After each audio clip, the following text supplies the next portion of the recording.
Hey, it's me, Vicky. Mary, good morning, good afternoon, or good evening, wherever you are in this crazy world we're living in. So here we are for the next day of the Mushroom murder trial. I've sort of lost track of how many days it's been now. It must be about 25 days, something like that. Erin is giving testimony. It's definitely coming to the business end of this trial, isn't it? It was a surprise, I think, to everyone, who we'd all been wondering whether Erin would go up and give testimony, and she has, because her defence have got very little else, have they? Now, so the jury will be the ones to decide whether it was the right thing to do. I don't think they almost didn't have any other choice than to call Erin, did they? Because there is no defence in this case, or what defence is there? So far we know that Erin is an admitted and confirmed liar, and we're going to hear more about that today. Lying about important things, not just little things, many things that she's lied about. Having cancer, not having a dehydrator, not foraging for mushrooms. Oh my God, we're going to see what a big lie that was. So when she told police initially, oh no, she'd never foraged for mushrooms. Turns out she's a mushroom lover, and she's actually foraged for mushrooms many, many times. So the more I hear about this woman, the more that Pinocchio emoji that we've got for members just seems so apt. So apt. I'm so glad that I made that emoji. In fact, I think I might even put a few up myself. Absolute Pinocchio. Come on. I mean, ridiculous. I mean, there's lies and there's lies. Everybody tells little lies sometimes. And I think what the defence are trying to say is that Erin lied about the foraging for mushrooms and the dehydrator because she was panicking. Yeah, you bet your ass she was panicking. She was panicking from that day in the hospital when they said to her, oh, we think these people have got death cap mushroom poisoning and you might need a liver transplant. And then that's when it all started for Erin, trying to sort of make things up, lying about things. I don't think she ever thought it would get found out that there were death cap mushrooms in there. I'm 100% convinced she was aware there were death cap mushrooms in there from day one. She put them there deliberately.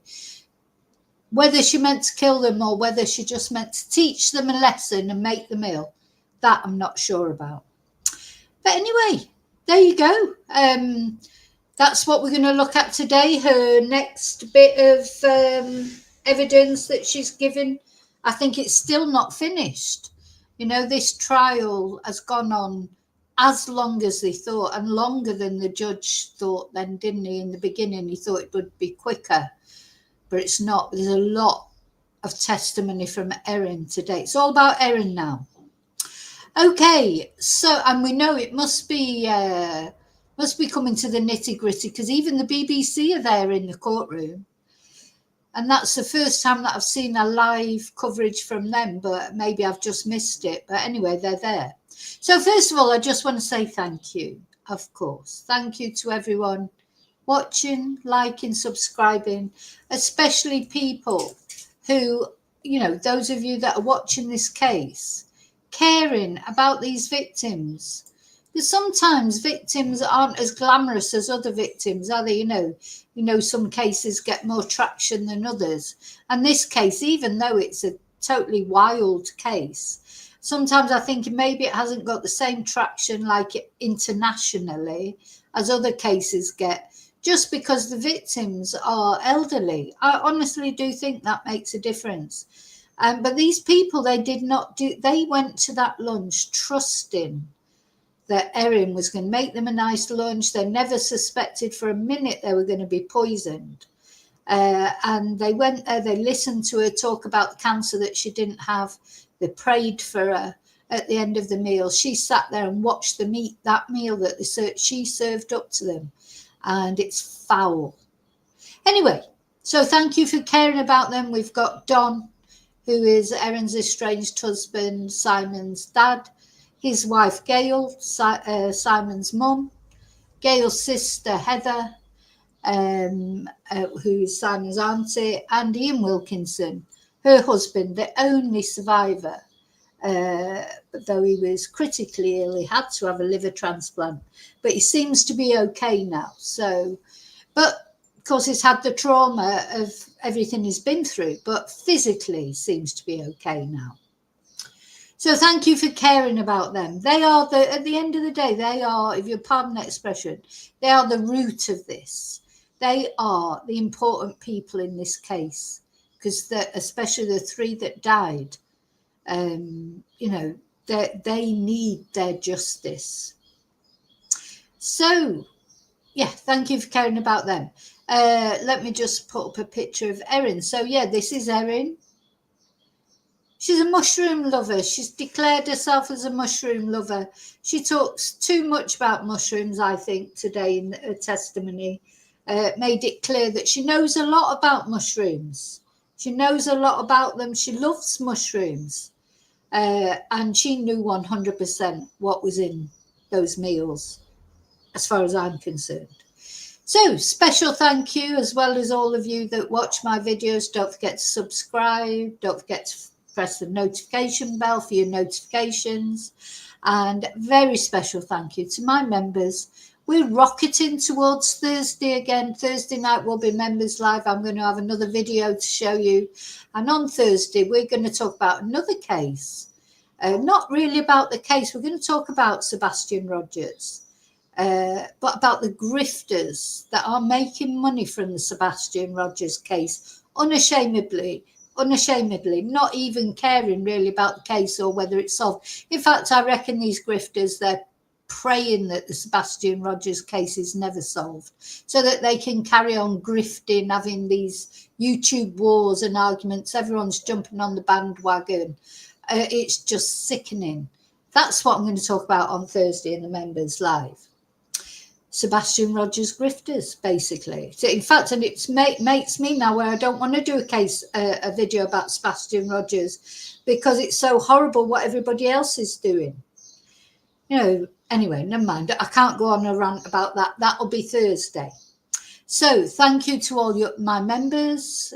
You are the mainstay of my channel. Thank you so much.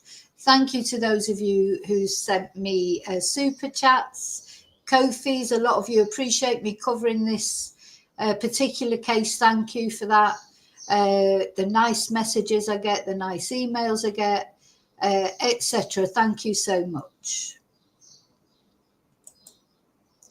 Okay, so where are we going now? Where are we going to start? Well, so hi lurkers. I can kiss to my lurkers. I've been doing a lot of lurking lately. That's how I know about these grifters and the Sebastian Rogers case.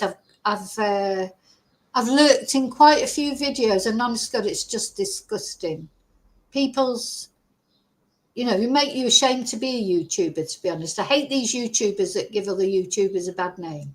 Anyway, hi lurkers from a fellow lurker. Thank you for watching. Hi replay crew, thank you for watching. And now let's see who's in the chat, see who's brave enough to come into the chat and have a chat about mushrooms. Hi Excel, hi Tracy. Sydney. Hi David. Hi Bluebell. Hi Angel.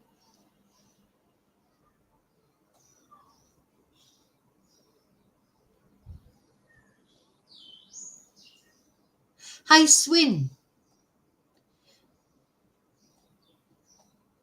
Oh, I'm going dizzy going down the chat. So you're doing a lot of chatting. That's good. She looks like the mushrooms. Okay, so she's a mushroom lover. She's admitted that this morning. There's nothing she doesn't know about mushrooms. I don't think this was a good idea personally for her to testify to say all this, because if I was a juror, I'd just be watching and thinking, well, anything that I might have thought that you didn't really know about mushrooms, maybe you picked them by accident, blah, de, blah, de, blah. Now I would be thinking, you're a bloody mushroom expert. She knows nearly as much as Funky Tom about mushrooms. She could teach Funky Tom a thing or two. So, I just can't believe she didn't know that those, let's suppose she did buy them from the Asian supermarket, which she did in a million years. But let's suppose she did. She would have known that there was something not right about them. She knows so much about mushrooms. Anyway, never mind. So let's get on with it. Let's have a look where this testimony started.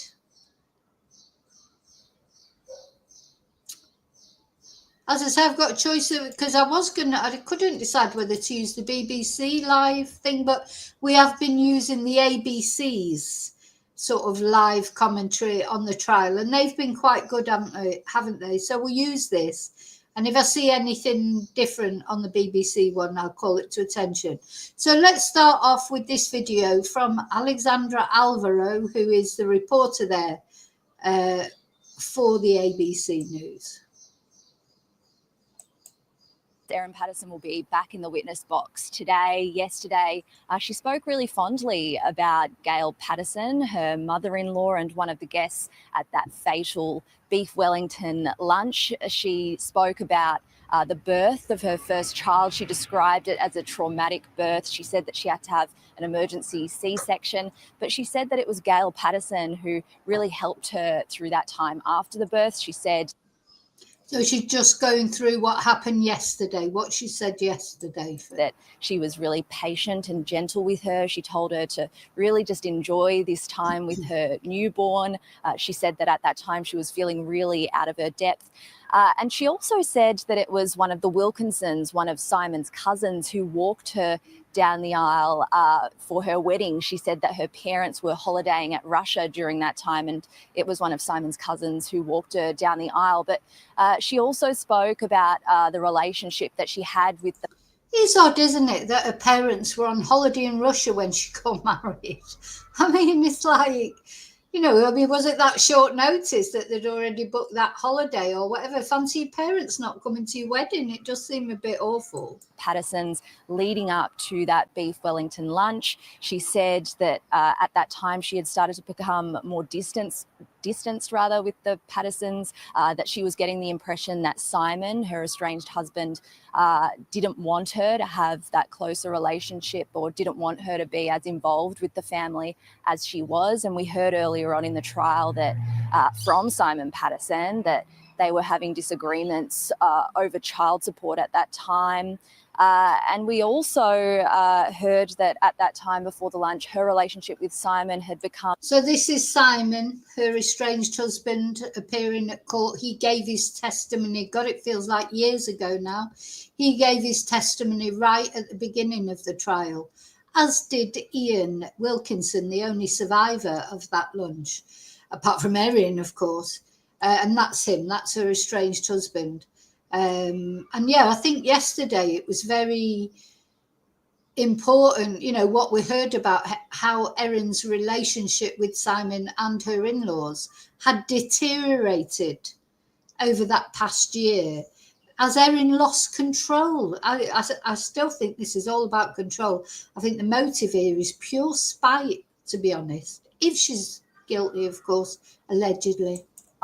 More functional.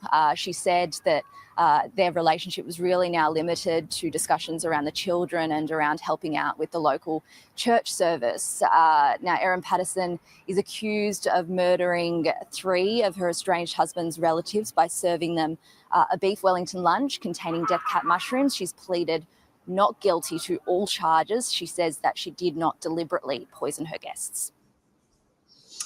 So did she deliberately do it or didn't she? I mean, you'll see in a moment, she definitely has acknowledged that it was death cap mushrooms. She's acknowledging that, but she's saying it was an accident. So, second day of Erin Patterson's testimony begins. Am I sharing? Hang on. Oh, don't tell me I'm not sharing. I was sharing, was I? Was I sharing?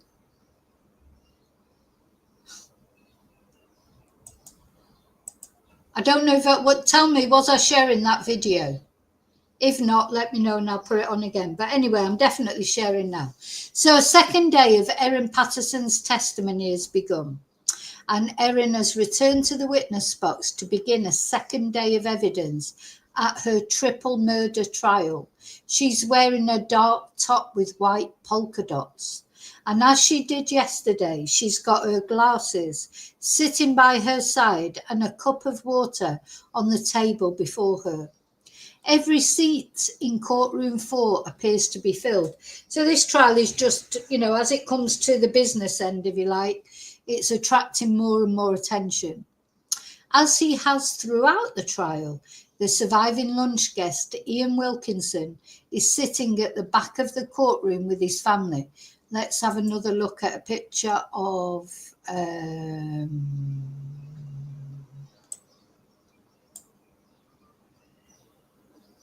Oh, I did. Right. Okay. Good. Good. Okay. Let's have a look at a picture of Ian. So this was Ian one of the days he arrived at the trial, looking healthy. So his liver transplant, luckily for him, it worked, didn't it? Luckily for him. But of course, the emotional trauma he's been through, you can't really... How do you mend that? Yeah. So let's go to the next one. So Colin Mandy begins asking Erin Patterson about her grandmother who passed away in 2006. So let's just have a look at Colin. We like to have a little look at... This is the defence lawyer, Colin Mandy. He's the one who is... I mean, this is... she's had a full day of testimony yesterday. She has a full day today. Don't think it's quite finished yet. She certainly hasn't been cross-examined yet. So it's, it's really getting into it now. So the court hears that Erin was one of several beneficiaries in her grandmother's will, and a number of properties were involved.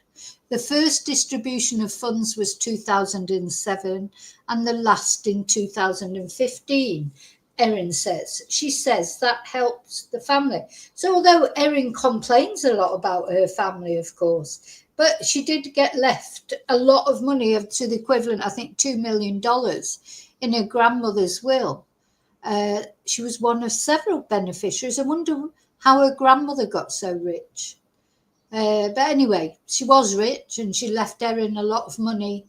And Erin was generous with that money. I think we can't deny that, So she says the travel, particularly international, was a big part of that.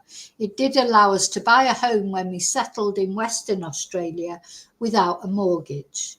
She also helped Simon Patterson's siblings buy homes, offering loans of about $400,000 each to 2 couples. That's a lot of money, isn't it? And I think they were interest-free loans. So the repayments from Simon's siblings were of amounts and timing of their choosing. So it wasn't even a set amount. And the repayments solely covered inflation, not interest, Erin said. So she was very generous. But of course, she was in control then. I honestly think, while she had the control, she was generous to them. But then when she felt she was losing the control, she started to get a bit resentful that they weren't being grateful enough. That's how it feels to me anyway. So apparently, now we didn't know this before, did we? She owned a second-hand bookstore. In about 2011, Erin started up a second-hand bookstore in Pemberton. Is that Western Australia, WA? I spent months travelling around the southwest and Western Australia, collecting books to sell there, she says. I went to a lot of book fairs and libraries selling their old stock and estates selling their books, and I did that for quite a while. I painted the inside of the shop. I bought about 30 or 35 bookshelves from IKEA, put them together, and I got things like the internet and phone set up.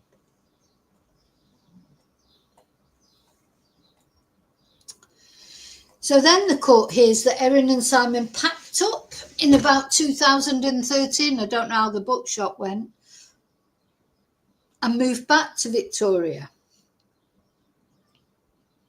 It was the culmination of a lot of factors. Our son was very extroverted and he seemed to struggle with the lack of siblings and contact with cousins and living in the middle of nowhere, no friends to play with, she said. And she says that on trips back to Victoria, it was clear her son really enjoyed time with his cousins. Erin said she was also then pregnant with her daughter and wanted to be near Don and Gail for that next chapter of the family's life. She never mentions her parents, does she really? You know, where were her parents living? Did she want to be, did she have a relationship with her? Maybe she'll come on to talking about it later, but maybe that's just not the focus of this investigation. But yeah, she doesn't mention her. The only time she's really mentioned her parents is to say that they were in Russia when she got married. When they settled back in Victoria, they moved in with Don and Gail for a few weeks. It was cramped in that all three of us were in the one room. But it didn't matter because Don and Gail were so welcoming to us. And I think they loved having all three of us there, Erin says.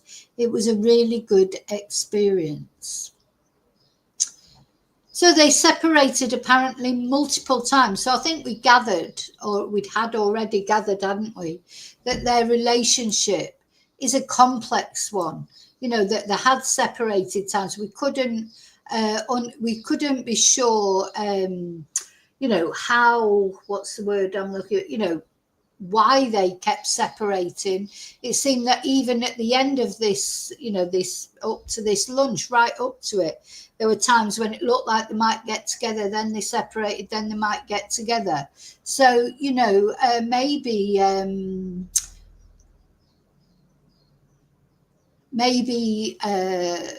that's, you know, just a characteristic of their relationship, isn't it? It was a complex relationship. Oh, thank you, Miss Lee. I'm sorry you're feeling down this morning. I hope you feel better soon. Yeah, have a chat with the chatters. They're all chatting. So, you know, yeah, you're not alone as long as you're in the Vicky Marie live chat. You're not alone. Hi, Pam. Hi, Pam.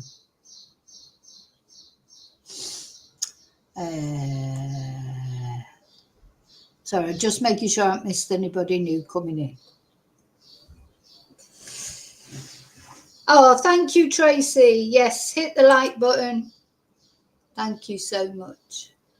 Okay, so going back to this. Sorry, I'm getting sidetracked. I shouldn't get sidetracked, but I like to say hello to people.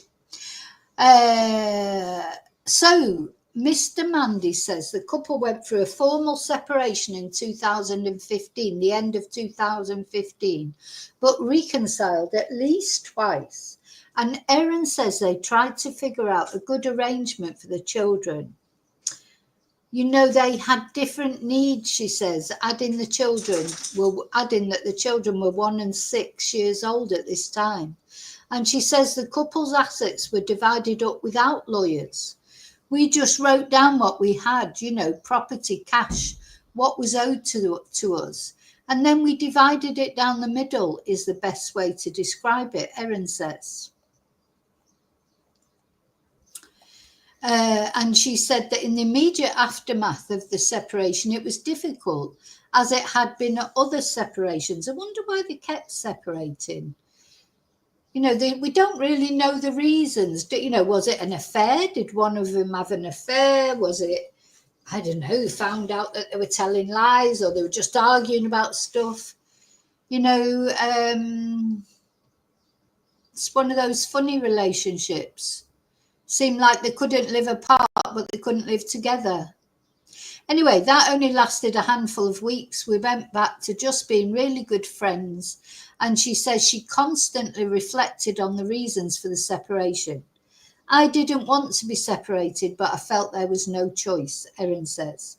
Our primary problem was if we had a disagreement or any kind of conflict, we didn't seem to be able to talk about it in a way where either of us felt heard or understood. We just felt hurt and we didn't really know how to do that well. Yeah, maybe some marriage guidance might have been good for them, but anyway. Erin says the couple still really liked each other, but living together didn't work. But she says the care of the children was important to both of them, and they worked to juggle that around Simon's working hours. But she says she still attended. This again, I think, is key. Because at this time, she was still being included in the wider family, wasn't she? So she was happy with that. She was in control. She was still part of that family. She still attended Patterson family events, and her, Simon and the kids still holidayed as a family. We went to Tasmania a couple of times. We went to Darwin, caught the train there into Adelaide. We went to Queensland. We went to New Zealand. We went to South Africa. And we went to my mum's house in Eden, New South Wales. So that's where her mum lives. And she said that her relationship with Don and Gail never changed over that time. I was just their daughter-in-law. They just continued to love me, she says, her voice breaking up. I honestly, I think when it was when they started to distance from her, that's when she started plotting doing something to them, I think. She liked to be the centre of attention, Erin. Anyway, it's for the jury to decide, not me. I'm just reflecting out loud. I'm thinking out loud, really. So Mr. Mandy asked Erin about her relationship with Heather Wilkinson and Ian Wilkinson. Now, don't forget that Ian Wilkinson himself, he's the survivor of the lunch, said that he and Heather, they were just acquaintances with Erin. They'd never been invited round to her house for lunch before. That was the first time. He would say that they had nothing more than, he said that they had nothing more than a nodding acquaintanceship. So, yes, but she would attend the Corranborough Baptist Church where Mr. Wilkinson was a pastor, was the pastor. And Erin says she was attending church during that time and always chatted to Ian if she could. Heather would always make a point of coming to talk to me, she says. I saw them sometimes at Christmas gatherings, you know, that side of the family. I probably didn't get to chat to Ian so much, but Heather would always go out of her way to sit with me and make sure I had company. As she finishes talking about Heather making time to make her feel welcome, Erin's voice trembles a little.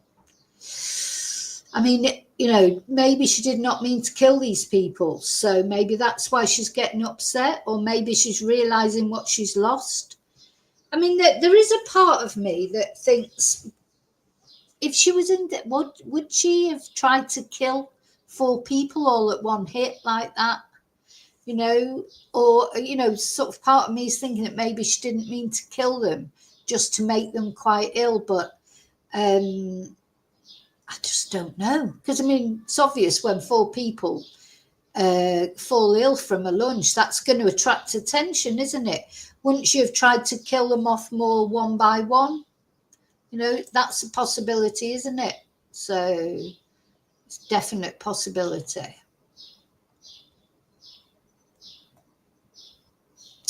So, yeah, it's a real conundrum, this case. I don't envy the jury, to be honest, having to make the decision. Because it's a big thing, you know, triple murder is a big thing. You know, it's not a shoplifting charge, is it? So it's all about if she's found guilty, she'll be sent to prison for life at the end of the day. So they've got to be sure. So Erin confirms she is a Christian. In discussing the church, Erin's religion is again questioned by the defence. Earlier in the trial, Facebook friends of Erin Patterson. Oh, I'm just looking at that. See how that's, if my American critic of my spelling is watching, see how that says defence with a C. That's how Australians and British people spell it. But hey, thanks for watching. Earlier in the trial, Facebook friends of Erin Patterson told the court that Erin had divulged that she was in fact an atheist. So that's what she told her friend. Now, no, I think, have you noticed the way she talks to her Facebook friends is completely different to the way she describes everything, like here, you know, saying her relationship with the family, whether she's an atheist or not. She told her Facebook friends about the dehydrator. She told them she'd been putting dried mushrooms in everything. She, you know, that's very different the way she's spoken to her Facebook friends to the way she's talking now, isn't it? So Mr. Mandy asks if Erin Patterson told her Facebook friend Christine Hunt that she was an atheist, and she denies it. I was and I am a Christian. And Mr. Mandy says, did you make any comment to your Facebook friends about religion? And she said, they would gently make fun of the fact that I was religious, and I would try to, I don't know, evangelize back to them in a sense, but it was all in good humor. She admits she told the group that she had previously been an atheist and expressed unhappiness with some aspects of organized religion. But I've got to put the Pinocchio emoji back up. You know, these are more lies. Come on. You know, what's the truth? Are you an atheist or aren't you? Or are you a not sure? You know, she's just, I feel with Erin, she just says what suits her at the time, doesn't she? She just says what suits her at the time. And then she thinks everybody, you know, oh yeah, I was lying last time, but I'm telling the truth this time. You know, that's what she does. She is a bloody Pinocchio. Definite Pinocchio. So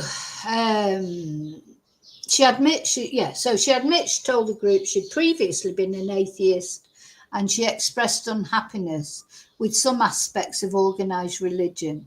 Well, you know, I just don't believe that. And I'll tell you something, I've never been an atheist. I don't believe in religion. There's a lot of organized religion I don't agree with. But I've never, ever been an atheist. It's as clear as that. You either believe in God or you don't. So at the end of the day, Erin is a proven liar. She is a proven liar.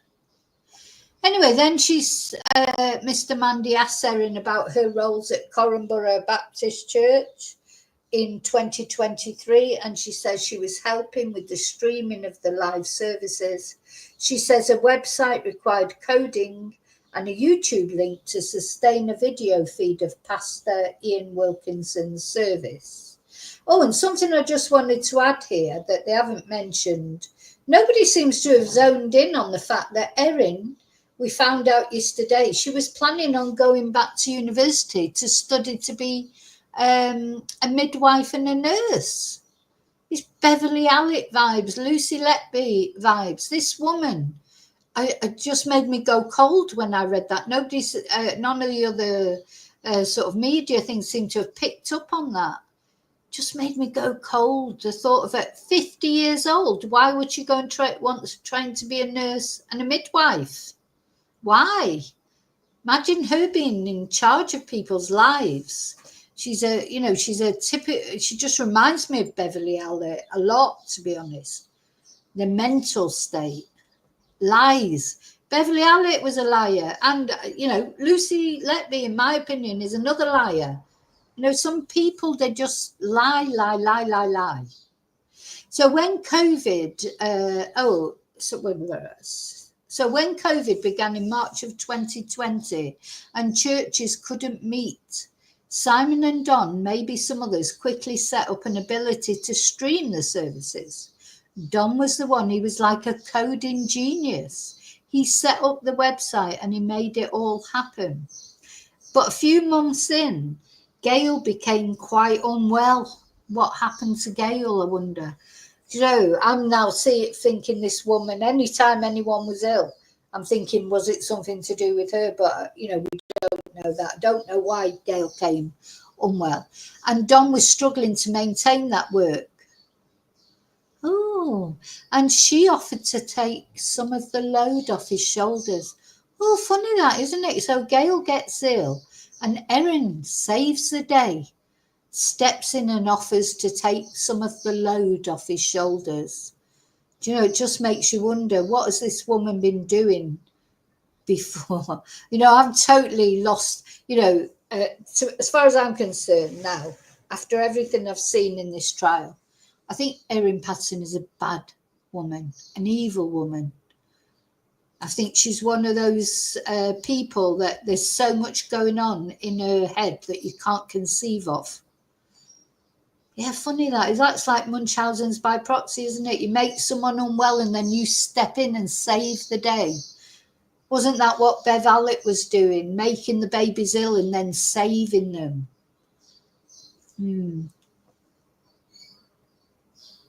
Yeah, she's a very sinister woman, in my opinion. Now, there's probably those of you out there maybe that think she's innocent, and that's fine, but I'm just saying what I think. And the vibes that she gives me very, very sinister vibes. And, you know, her giving this testimony hasn't changed that. In fact, it's made me feel worse. Oh, wait, you know, and it gets worse as it goes on. So then we hear about Erin's property portfolio.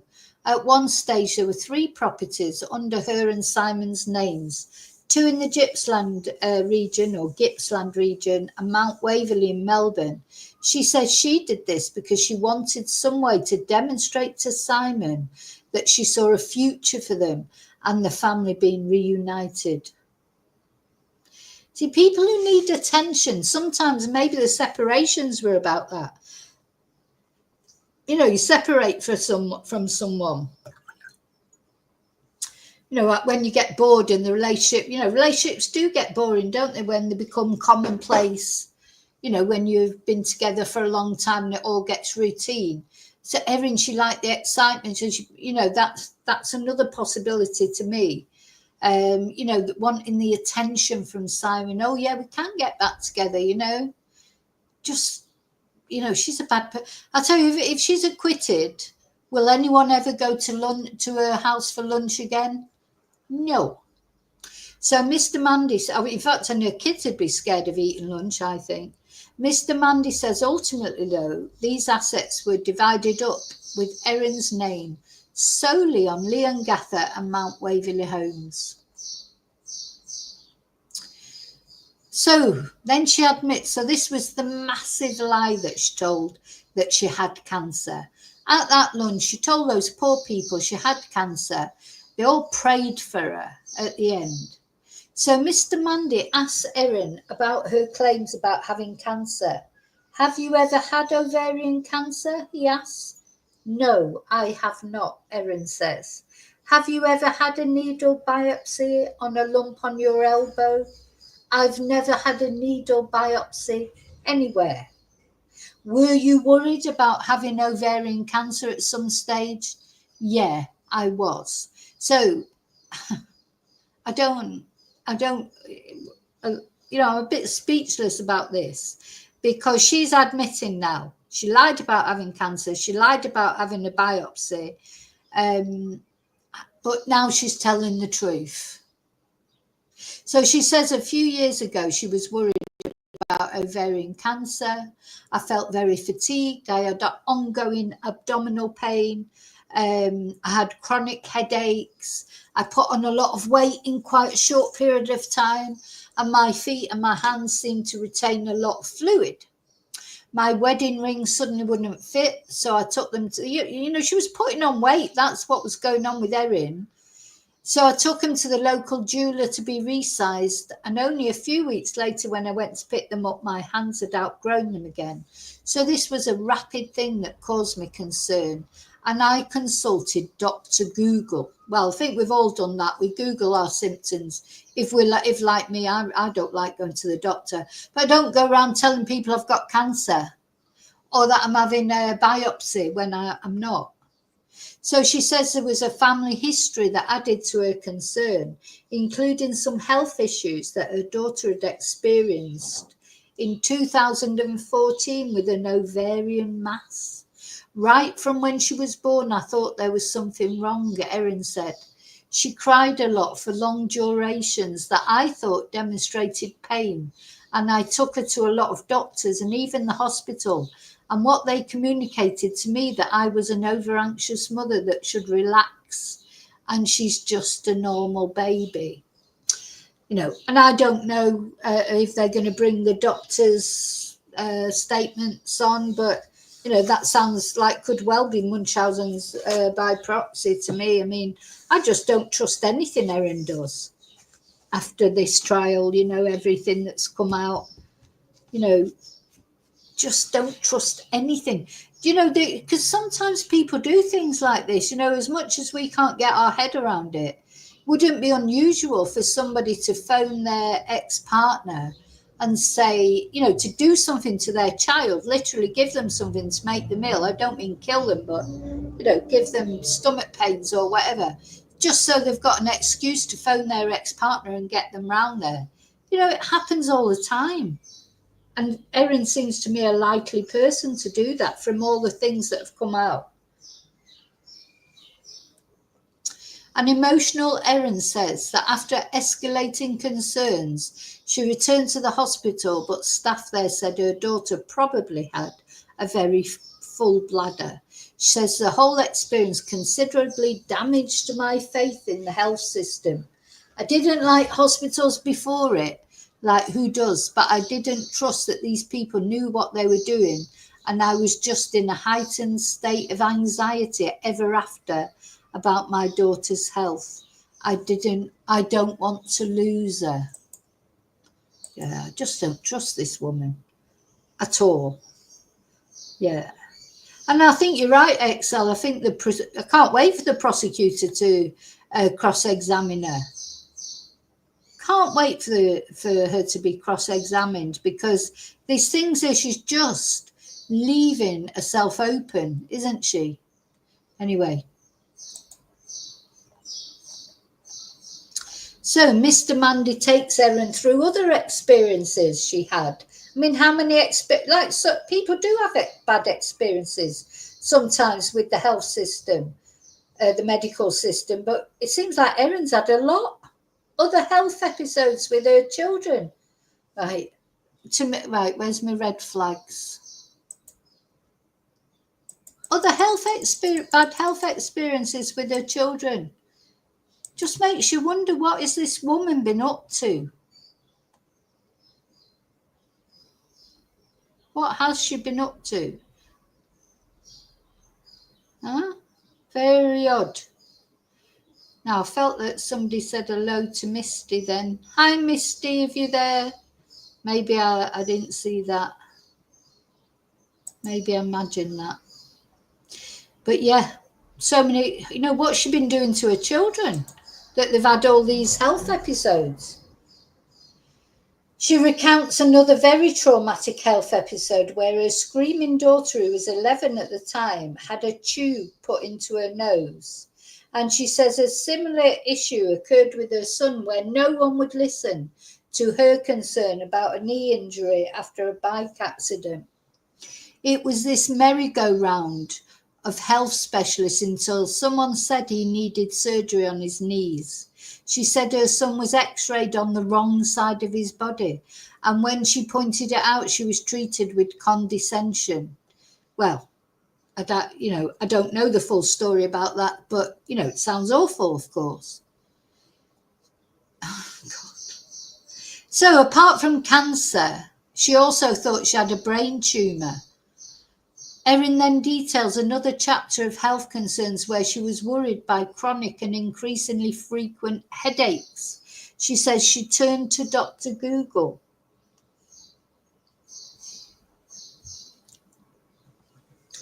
and convinced herself she had a brain tumour, and she was referred for an MRI. And Mr. Mandy then brings up a few images showing an internet search result on ovarian cancer, specifically about it metastasizing to the brain. I think they were sick of her at that hospital. It seemed like she was always at the hospital with something, either her or her kids. You know, I thought she didn't like hospitals. Seems like she practically lived in the hospital. So the train just kept going, Erin says. She also looked into multiple sclerosis and lupus and autoimmune conditions. She said her GP referred her to a rheumatologist and a general physician. He probably didn't know what the hell to do with her. The train just kept going, she says, of that period of researching her medical symptoms. I think I wasted a lot of time, not just my time, no shit, Sherlock, but medical people's time through all my doctor Googling. It's hard to justify it, but with the benefit of hindsight, I can see that. I just lost so much faith in the medical system that I decided that anything to do with my health and the children's health, I'll sort myself. Oh my God. Oh, those poor kids. She says she now realises doctors have the training required. Oh, I mean, doctors make mistakes like everybody. At the end of the day, doctors are people. They're not gods, so sometimes doctors do make mistakes. But it just seems, doesn't it, that Erin was there so often, and I think it's true that sometimes you have to follow your own instincts as a parent. Sometimes doctors don't get it right. But, the problem with someone like Erin as well is a bit of this cry wolf syndrome, isn't it? You don't want to be the person that when you turn up at the doctor's face drops and it's like, oh, not you again, do you? You want them to treat you properly, to take care in trying to diagnose you, not think, oh, God, here she is again. She had a brain tumour last week. What she got this week? Okay. So then the stoosh, what does stoosh mean? Is that an Australian term? Stoosh after child support between Simon and Erin. I have no idea what stoosh means. Erin says the topic of child support first came up in her memory in October of 2022 as she was preparing her tax return paperwork. And she says in a discussion with Simon, she learned he had listed himself as single on his tax return. I said words to the effect of, well, that's good. Now I can claim a family tax benefit that I had been precluded from until that point, she says. So he'd listed himself as single, not even separated. Now she's saying here now that she thought that was good, but wasn't she supposed to have been irritated by that?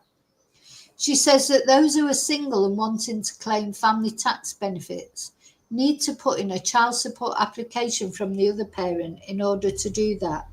Erin said she was frustrated that she hadn't learned earlier when she could have applied for the family tax benefit, but that was her only annoyance. Mr. Mandy asks if that issue snowballed into other issues about finances. Yes, it did, Erin says. So then Erin put on her glasses as a piece of evidence is brought up on the monitor sitting in front of her in the witness box. The first message from Erin to Simon in November 2022 is about working out family schedules around the children. In Simon's reply, he gives some feedback on that and then shortly afterwards asks if she's coming to Gail's birthday lunch at the pub with the kids. Here we go. These are the crux things. In Erin's reply, she said she didn't know anything about the birthday lunch. And she said she felt hurt because she'd been left off the invite list. And then she said, but I was also annoyed with myself because I'd forgotten that it was a big birthday coming up for Gail. But yeah, I was hurt. I wonder if she baked her a cake. Do you imagine Erin would be like, oh, I'll bake you a cake for your big birthday? You'd be like, no, thank you. She probably would have put mushrooms in it. Oh, dear me. So, you wouldn't want a cake baked by her, would you? Wonder if she did offer to bake a cake. But yeah, I think this is it. Erin really had her nose pushed out of joint. And this, to me, this testimony is just proving it. So I don't really understand where the defence thought this would help Erin, to be honest. I just don't understand it at all. So the messages continue back and forth. It's almost like the defence is proving the point that Erin was pissed off with Gail. Simon told Erin his dad thought he had invited Erin, but perhaps he was confused. Erin said, I'm not too sure how your dad could have been confused what we were talking about. It's pretty obvious in this conversation. Seems that my invite tomorrow is a bit of an afterthought. But she's really peaked, isn't she? And not even from your parents. So I might pass, thanks, as I'd rather not go somewhere I'm not welcome. Because she's like a little kid, isn't she, spitting out her dummy.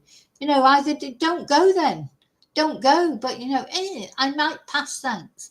What she wants is the more to say, oh, no, please come. Please come, Erin. Oh, no, it was an oversight. We want you to come. She wants the attention. She wants them all to plead with her to go. And Simon said, oh, come on, that's ridiculous. Do you really reckon that Daddy's lying? Anyway, I'd like to pick up the kids at whatever time, please. And then Erin said in these texts, what I reckon is that everybody forgot to actually invite me to this thing. And I feel very hurt about that. And your response is to say I'm being ridiculous. So Erin admits that she had lashed out after feeling hurt by the messages. What is Colin Mandy trying to prove here? To me, it's like he's proving that she had a motive. So she tells the court she yelled at Simon when he come to the house to pick up their daughter. But Erin says Don later reached out to her and she agreed to go to the lunch. So Don got in touch with her, probably said, oh, I'm so sorry I forgot to invite you. That's what she wanted. She wanted him on bended knees begging her to go to the party. And then she's like, oh, all right, I'll go. See, now you want me to go so much. Oh, God, I've met so many people like Erin. So then they reconciled. And Erin later sent Simon a message apologising for shouting at him about the issue during a conversation. I was feeling very hurt and I lashed out. It's no excuse. I'd like to not do that again, she texted him. Simon replied the next day, thanks for that. I'm sorry I raised my voice and tone too. I wouldn't call what either of us did was shouting, but I'm sure we're referring to the same time no matter what we call it. And I'm sorry for interrupting you too. I'd like to be much more calm and listen better than I did yesterday. And Erin says the exchange is typical of their exchanges, where Simon maybe doesn't get feelings. No, doesn't get narcissist feelings. He doesn't understand what you're going on about. And she feels unheard. You could read between the lines there. She's unheard. She's not the centre of attention. That was how things flowed, she said. Erin tells the court that arguments like this would happen weekly when they lived together, but this calmed to every 3 or 6 months once they were separated.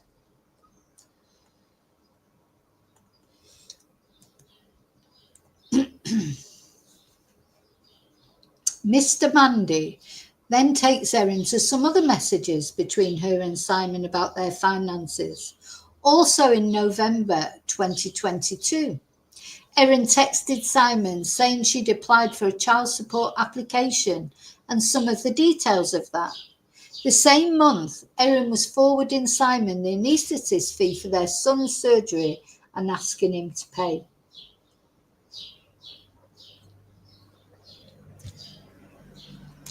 In an incident previously detailed to the court during Simon's evidence, Mr. Mandy recaps. that Simon told Erin the Department of Human Services had told him not to pay for things like that as part of the child support payment structure. I was hurt, Erin says, when asked how she felt. I understood that he was trying to communicate, but I didn't think what he was saying was right. But I was hurt. We'd never had any conflict over money that I could remember before this. So Mr. Mandy's taking Erin Patterson to December 2022. So this is December. Remember, then the lunch was in the following July. And a signal message exchange between her and Simon that starts on December the 6th. The first is quite a lengthy one from Simon, which notes that Erin had asked to catch up with his parents to discuss details of the separation.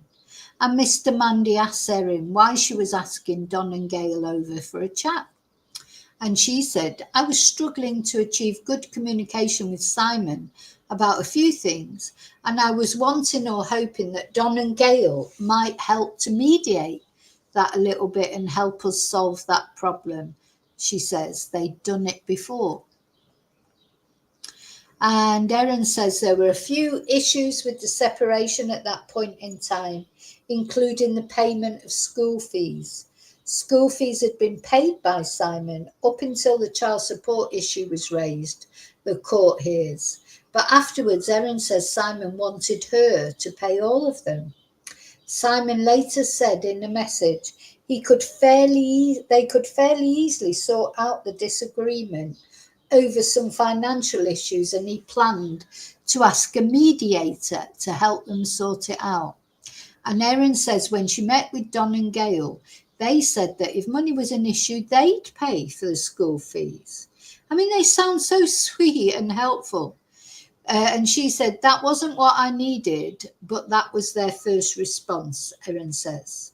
Overridingly, they felt that Simon and I should settle the issue together, but they didn't want to become official mediators. So Mr. Mandy takes Erin through more evidence surrounding the involvement of Don and Gail in Simon and Erin's financial dispute. And messages between Erin and her in-laws show her expressing a desire to keep them involved in changing what she believed were unfair financial arrangements to cover the children's schooling fees. Then they're taken back. Remember this text that she sent to her Facebook friends? This family, I swear to effing God message. Which Erin sent to Facebook friends about this time. And in that, she expresses frustration about Gail and Don being reluctant to get involved in the dispute. And Erin says that when she wrote that message, she was really hurt, really frustrated, and felt a bit desperate. Well, we all send texts that we don't mean maybe later. But then she goes on to explain that these Facebook friends, they were like her cheer squad. She said she felt heard and validated and understood by her Facebook friends when she shared frustrations about the family. And she says they responded to her frustrations with empathy. I knew that the women would probably support me being annoyed about these things, and so I said that to them, knowing that they would latch on and become like a cheer squad for your problem, if that makes sense. And Mr. Mandy says, yeah. Now, that's fair enough. Sometimes in my chat, don't we? You chatters, you probably complain about things that you think, well, the people that are genuinely involved will never get to know about, I suppose. But I don't think you would ever mention, well, I wouldn't, and I wouldn't recommend you to do it either. It's all right to, say, oh, I'm having a bad time with my family maybe or whatever, but I don't think you should really get into it. You shouldn't give too much personal information on the internet, just full stop. Just general information is fine. I'm always saying that to you. Sometimes I have to stop people doxing themselves because I know that people relax in the chat because, we do have a lovely community, but you always have to remember that anyone can be watching, not just the nice people that you like chatting to and you trust and you feel comfortable with. Could be anybody out there watching my video and reading the chat, you know, even somebody maybe that's part of your family that you're whinging about, you know, like you never know who's watching. So you've always got to be careful. I always try and remind people of that. Don't give up too much personal information in the chat, because you just really don't know who's watching, reading. So she says the message was private. So it was a private message, was it? Private message on Facebook, or was it privately sent to one member of the group? Anyway, she says the message was private, and looking at the expletive-laden outburst now, her voice cracks as she expresses regret. Oh yeah, she'll be crying now. She's crying because she's been caught out with it.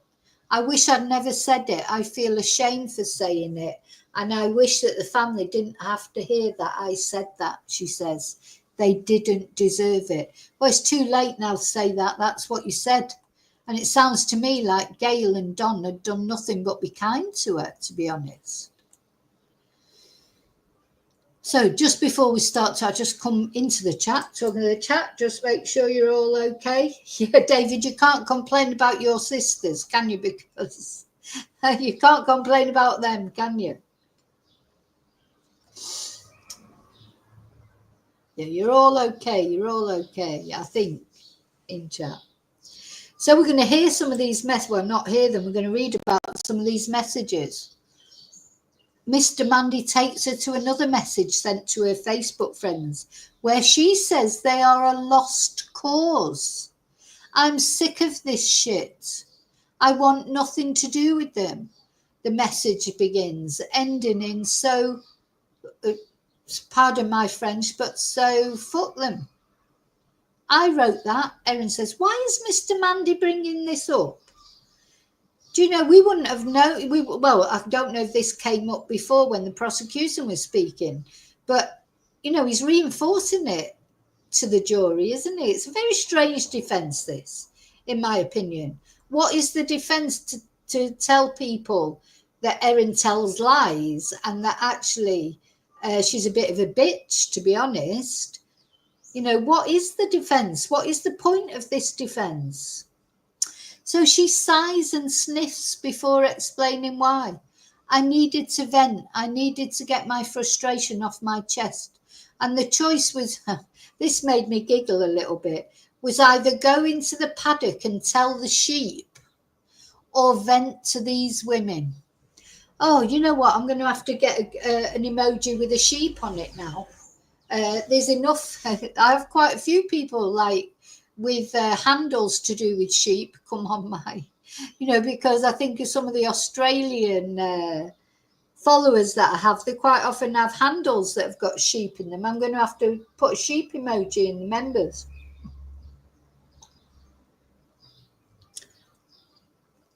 So she says the choice was either to go into the paddock and tell the sheep or vent to these women. Well, she should have gone into the paddock. Don't know about you, but I quite often, I tell my dogs everything. When I want to like rage about anything, whether it's to do with family, whether it's to do with friends, whether it's to do with just general frustrations with life, you know, people that have hacked you off, I just go and tell my dogs everything. She should have told the sheep. So when she was asked if she meant those words, oh, so sorry. So she said, I regret the language that I used, but I knew that they would rally around me, and I probably played up the emotion of that a little bit to get support. Oh, no shit, Sherlock. Oh, what, Erin? Exaggerate things for attention. Oh my God, that's a real shocker, isn't it? This woman will do anything for attention. And the only reason she's upset now is because she's been found out. So when she was asked if she meant those words, she says, no, in a choked voice. She says the dispute wasn't entirely Simon's fault and she played a part in it too. I think at the time I thought I was right and he was wrong, but I reflected on it a lot in New Zealand, and I realised that it was wrong to try and involve Don and Gail, and I should have approached it differently with Simon, she says. Yeah, you know, everything she's saying is now because she's in court accused of murder.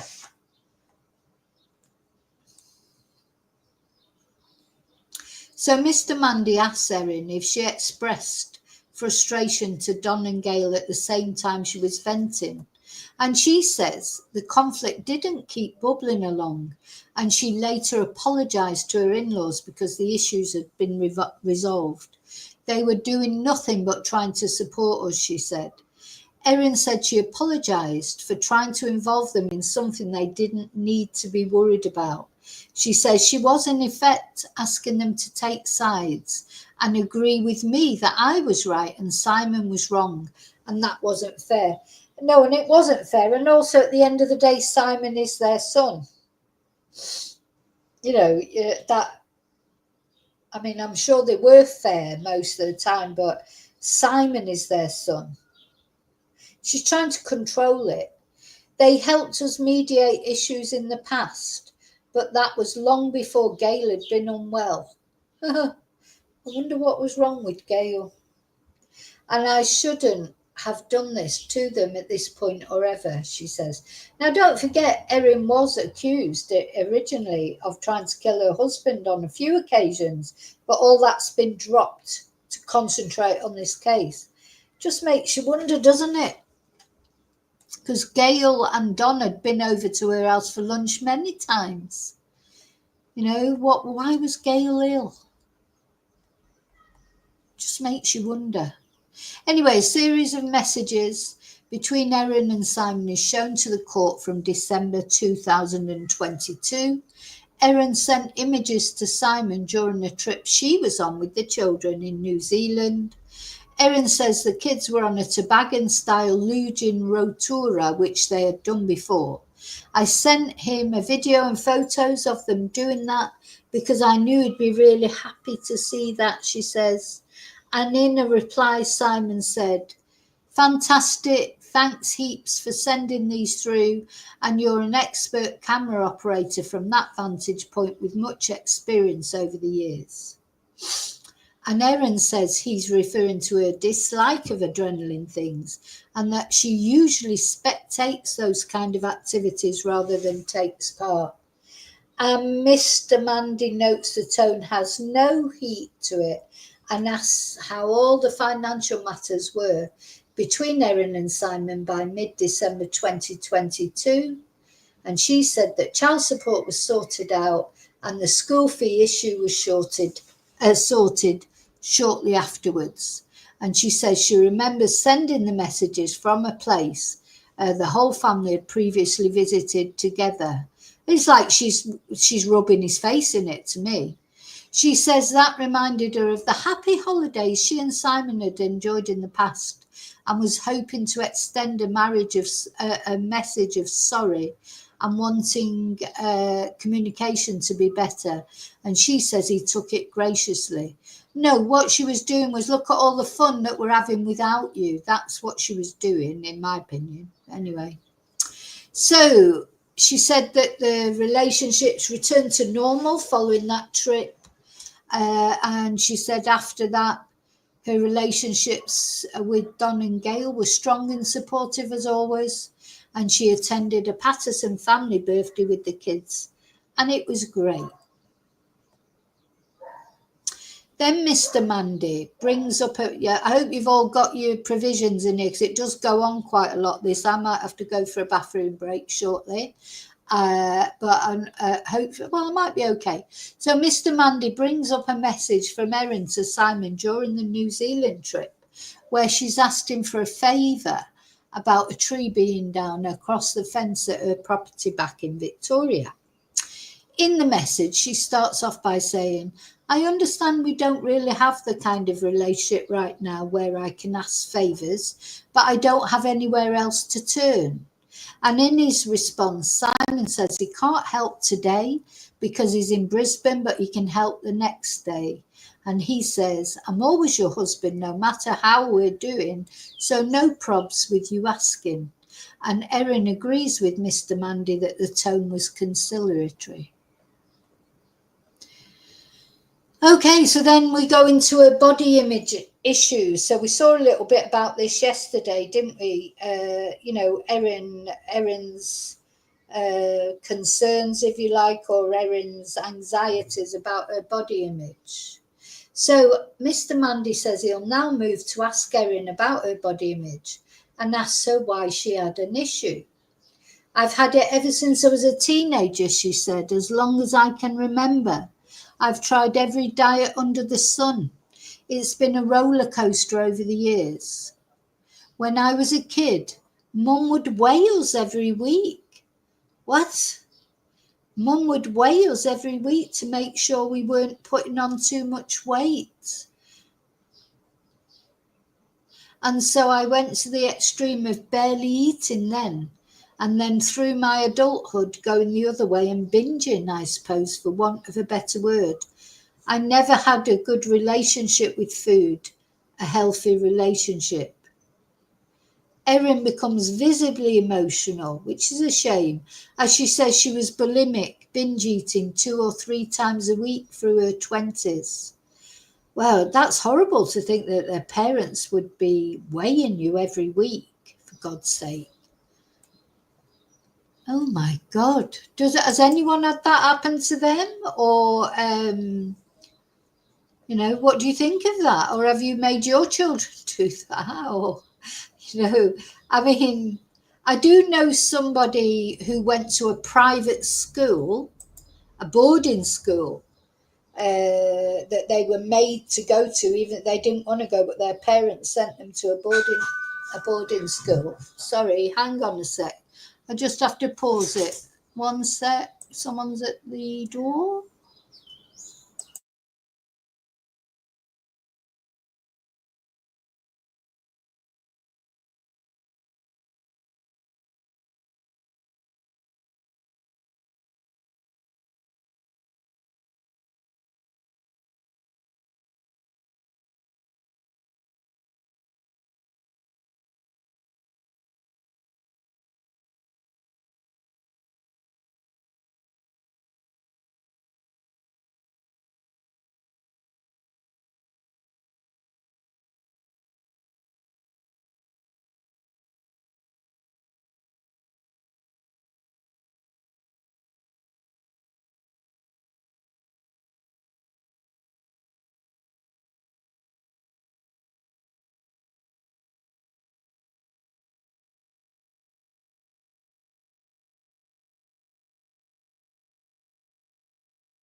Hello, I'm back. I'm back in the room. Am I back in the room? Am I back in the room? Can somebody tell me I'm back in the room? So that was somebody trying to sell me something. So I've just got quite annoyed with them, to be honest, because all the dogs started barking, and then they started trying to come in. But anyway, I'm back now. Gosh, it's getting hot out there as well. Really hot. Thank God for my little... they started coming in. I don't answer the door. I go to the window. And next minute, they're opening the gate and coming up. I think it was like a questionnaire or something. I don't know. Okay, right, let's carry on. I think I'm going to have to put a sign on. I can never just have a nice, peaceful live stream.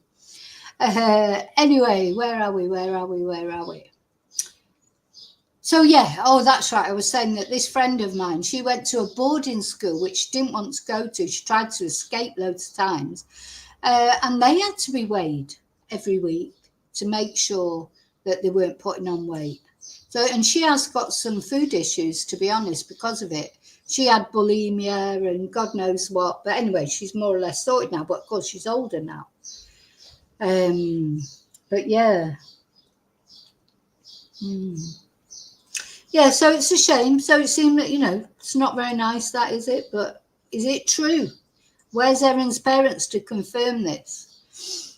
So, of course, we don't know. Sometimes people say they've had a terrible childhood, and actually it turns out that they're just an entitled twonk. Do you know what I mean? That happens as well. So we don't know for sure that Erin had a terrible childhood. Maybe she did. I'm not saying she didn't. But what I'm saying is we've only got, anyone can say that. We've only got Erin's word for it, haven't we? So Erin puts on her glasses as she's shown messages sent to her Facebook friends when she talked about buying a food dehydrator and sharing a photo of mushrooms on the dehydrator's shelves. Chilling this, I think. So this is the woman who once said she didn't have a dehydrator to the police, said she'd never had a dehydrator, and then two, she said she'd never been foraging for mushrooms. So these are big lies again, aren't they? Where's the Pinocchio? And the only reason she's owning up to it now,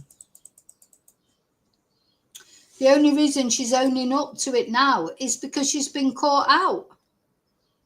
She only owned up to anything once she was caught out, and she's trying to say that she was scared because, people were starting to suspect her. So if people were starting to suspect her because for a reason. And, throwing the dehydrator away, saying she's never had one and she's never foraged for mushrooms. Wait till you hear about her foraging for mushrooms. She was an expert. As I say, her and Funky Tom, she knew as much as him about mushrooms. I honestly don't think this has been a good idea to bring Erin to testify. So she puts on her glasses to look at this. She looks creepy when she looks over the top of her glasses, doesn't she? So it looks like they're at the end of the cycle, she says, of the mushrooms shown on the shelves. How does she know? Because she's a bloody expert on dehydrating mushrooms. There before going in, she says of another photo of sliced button mushrooms. But you knew button mushrooms were going to come into it, didn't you? Mr. Mandy asked Erin if she developed an interest in wild mushrooms. Yeah, I did, yes. So this is a woman said she'd never foraged for mushrooms. Now she's saying she's got an interest in wild mushrooms. And she says that interest began in early 2020 when going on walks with her children during the first COVID lockdown. She says she first noticed lots of them popping up at the Corranborough Botanical Gardens during those walks, and her interest was drawn to them. Erin tells Mr. Mandy she's always enjoyed eating mushrooms. Sorry.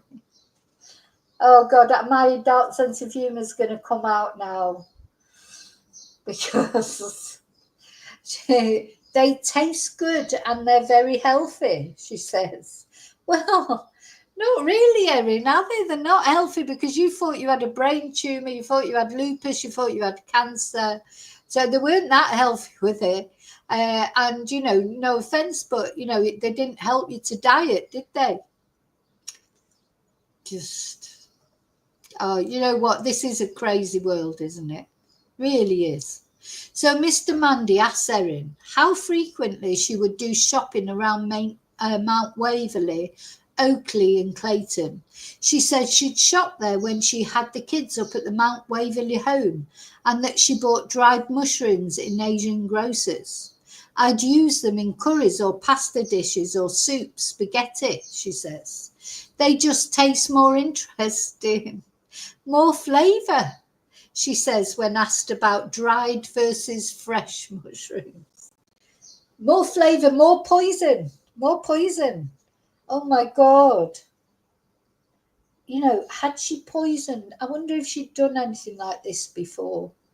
You know, I'm really worrying now. What was Gail's illness when she was ill, which meant that Erin had to come to the rescue and help Don with the videos and things. Wonder what was wrong with Gail. And then, of course, Simon, he was ill quite a few occasions. So she'd been putting them in curries or pasta dishes or soup or spaghetti. More interesting, more flavour. Yeah. Yeah. What a scary person this is. So she began picking mushrooms in 2020 when she discovered mushrooms growing in the Corranborough area. And the first time I noticed them, I remember because my dog was eating some. Oh, God, her poor dogs. And I picked all the mushrooms I could see because I wanted to try to figure out what they were to see if that might be a problem for him. And then she discovered that it's hard to figure out what a mushroom is, except for some obvious examples. That's why you shouldn't eat any of them, Erin. Does it, you know what what she's now saying is she found these mushrooms that a dog discovered. She picked them all and then tried them. She said some species were edible, but there was another species she was concerned about, which she said she believes is called innercibe. No way. Oh, she believes it's called innercibe. You know, just like you'd just know that if you didn't know anything about mushrooms, wouldn't you? Oh, yeah, that's innercibe. I don't know anything about mushrooms. I've never foraged for mushrooms, but I think that's innercibe.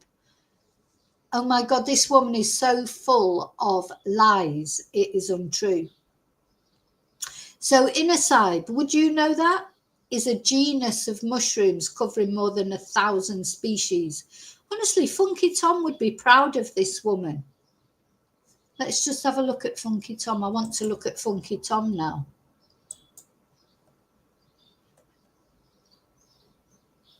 So Funky Tom was our mushroom expert, and it was him, wasn't it, that put on the mushroom. Oh, have I taken his photo off? Oh, I haven't got his photo handy. Oh, there he is. Yeah, I thought I had taken his photo off. Funky Tom, he would be proud of Erin, wouldn't he? And it was him, he's the expert. It was him who said that death cap mushrooms had been seen. And he posted that on that iNaturalist site that Erin had looked at. So she knew there were death cap mushrooms because Funky Tom had posted that there were. So, yeah, this is the woman who never foraged for mushrooms, she told the police initially. Now she knows what an innercibe is. Of course, everybody knows that, don't they?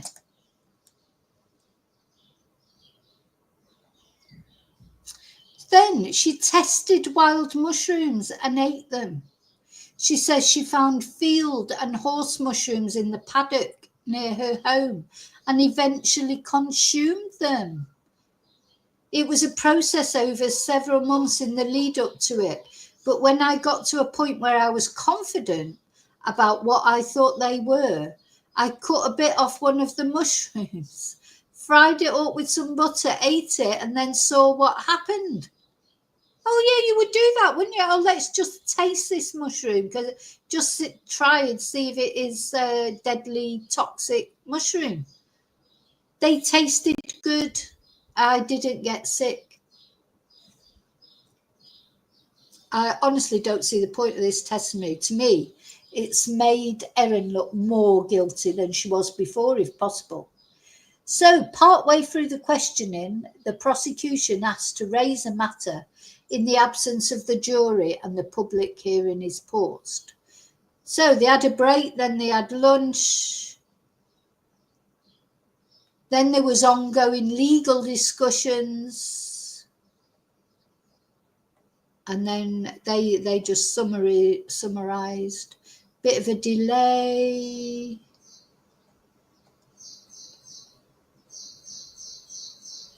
Then the jury came back in. So we'll go to that in a minute. I just want to come and make sure everybody's okay in chat. Don't forget to like. Put your fingerprints on the like button. Just make sure everybody's okay. Everybody's okay. Oh, dear me. Amazing. This testimony is ridiculous, personally, I think. Just, is Mr. Mandy on the prosecution side? God. Hey. So when they all come back, when all those things happen, he asks her about the meal she cooked for her relatives on the 29th of July. This is very, very important. Do you accept, he says, that there must have been death cap mushrooms in it? And Erin says, yes, I do. Do you remember where the mushrooms that went into that meal came from? He asks. She replies, the vast majority came from the local Woolworths in Leongatha, and there was some from the grocer in Melbourne.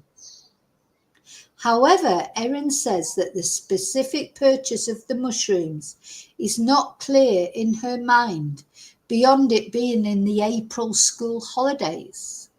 I know it was in the April school holidays. I think we went there for a week or two in the April school holidays. Maybe only a week, she says. So don't forget, her phone was, the data from her collected from her phone showed that she was in the areas that Funky Tom had said he had seen death cap mushrooms.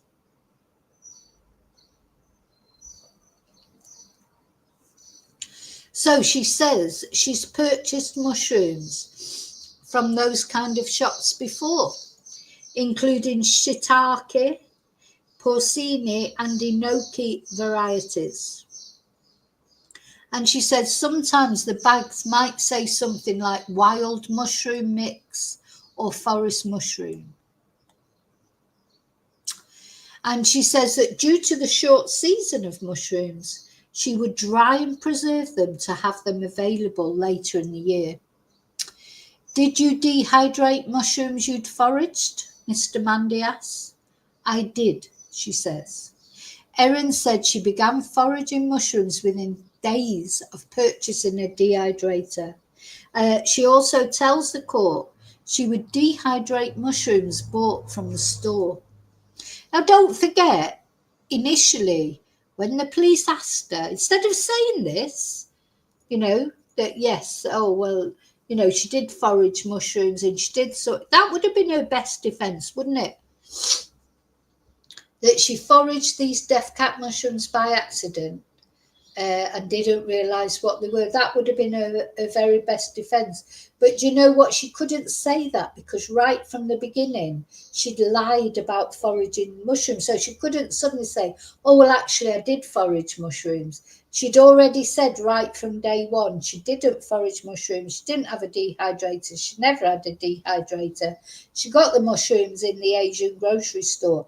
So she could not change from that story. But that, if she were, I think when she went to the hospital that day and they said to her, oh, you may have death cap poison, mushroom poison, I think she was gobsmacked because she couldn't believe they'd discovered her secret so quickly. That's my opinion. So she lied because she didn't know what to say. It caught her off guard. And then looking back, she should have said other things, but she didn't have time to think about it.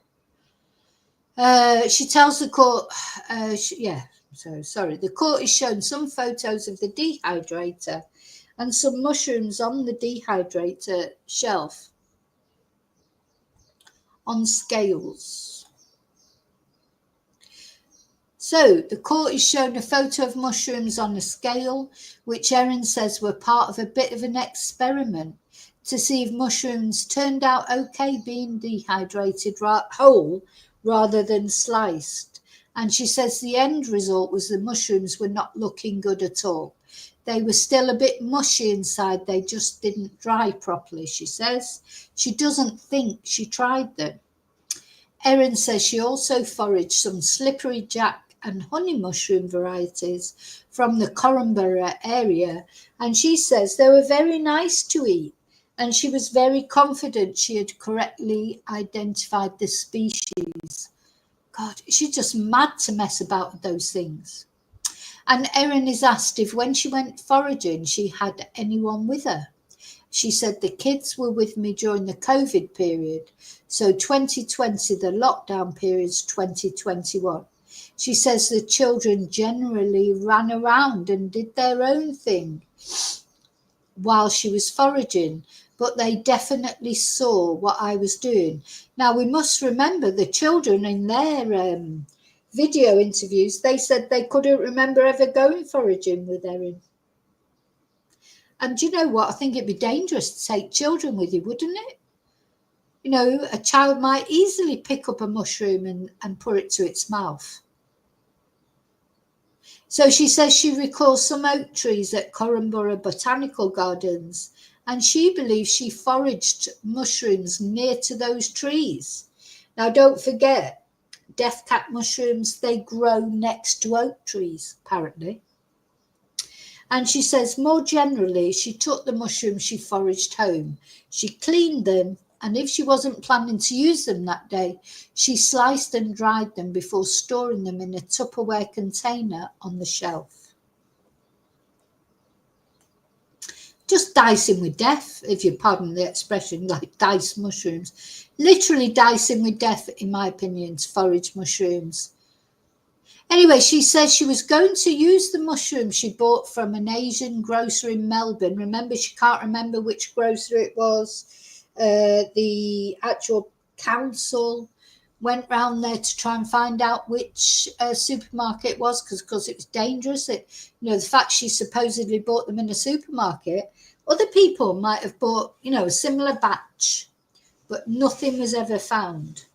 Anyway, she was going to use them, but she said they were very pungent, and so she put them in a container and stored them at her Leongatha home.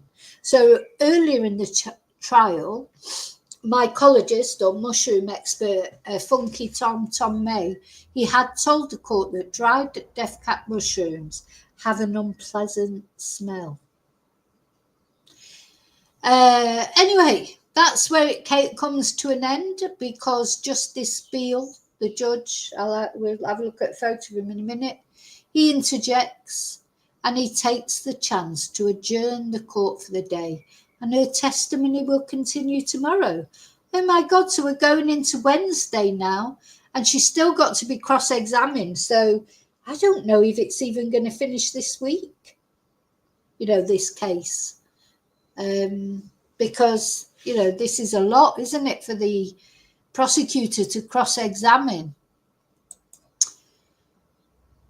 So what do you think? I'm sure you'll all let me know in comments. What do you make of this testimony? Do you think that Erin was right to give testimony, or do you think this has made the case worse against her? Personally, I think it's made it worse, or, it certainly hasn't made me think, oh, oh, maybe she's not guilty, because I just think she's a liar even more now. Because she clearly stated she had not foraged ever for mushrooms. And now we find out she's a practical expert. But not only she has foraged for mushrooms, she's done it for years. She knows a lot about mushrooms. It's not even that she's just an occasional forager. I think there's some real planning gone in. Personally, that's what I think. I think there's been some real planning gone into this. I think she meant to hurt them, at least. Whether she meant to kill them or not, I don't know. But I think she planned it, and I think she did it out of spite, and I think she's a nasty person. And I wouldn't be surprised if she's done it before. But maybe she just overdid it this time.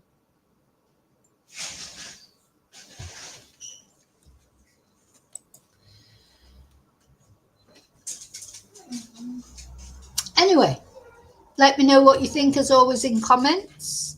I'll be back. I'll probably be back later with talking about something else, but I'll definitely be back tomorrow for the next installment. And in the meantime, enjoy your day or your evening or whatever you're doing. And I'll see you really soon in the next video. And as always, may your God go with you. But please don't forget to like. If you're not subscribed already, please subscribe. And don't forget to press your notification bell so you get notifications. Because otherwise sometimes you don't get notifications. But anyway, thank you so much. I'll see you really soon in the next video. And until then, may your God go with you. Bye.